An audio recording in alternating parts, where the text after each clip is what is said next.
Alright, so after doing a few tests on the system, we're finding that everything electrically so far up here at the condenser is pretty good.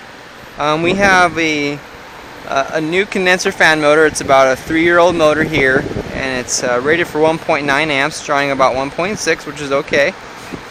We have the compressor is rated at, let's see here, 23 RLA, right above my finger right there, and it's drawing about 13.3 amps, which is pretty good actually.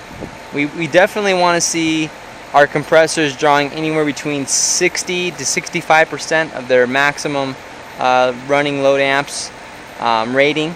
So if we see it in the 60% range, we're okay. Anything above that is going to get into the range where it's starting to get weak and starting to deteriorate in the motor windings.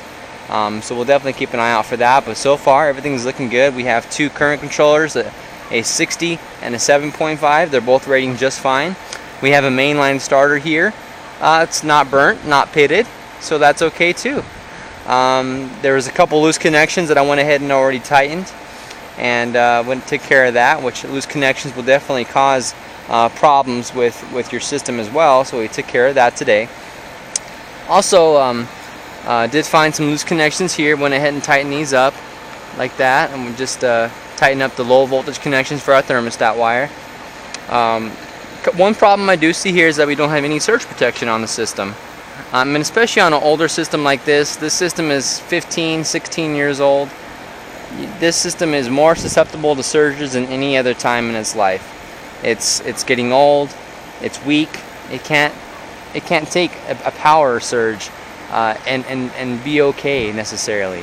So we definitely want to recommend that it get protected to save this customer some money on costly repairs. I also would recommend a compressor saver.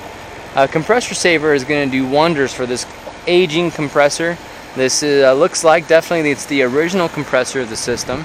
So a 15-year-old compressor is definitely nearing the end of its life. So we would definitely want to recommend a compressor saver. Now the refrigerant levels here, I'm checking my subcooling and my superheat. Not looking to be the greatest. Definitely probably about a pound low. It's not terrible, but it could definitely use about a pound, which tells me there's a microscopic leak somewhere in the system. So we'll have to definitely recommend some sealant as well as a pound of refrigerant. But we'll go ahead and make those recommendations. Now we'll head on inside and check out the condition of this coil.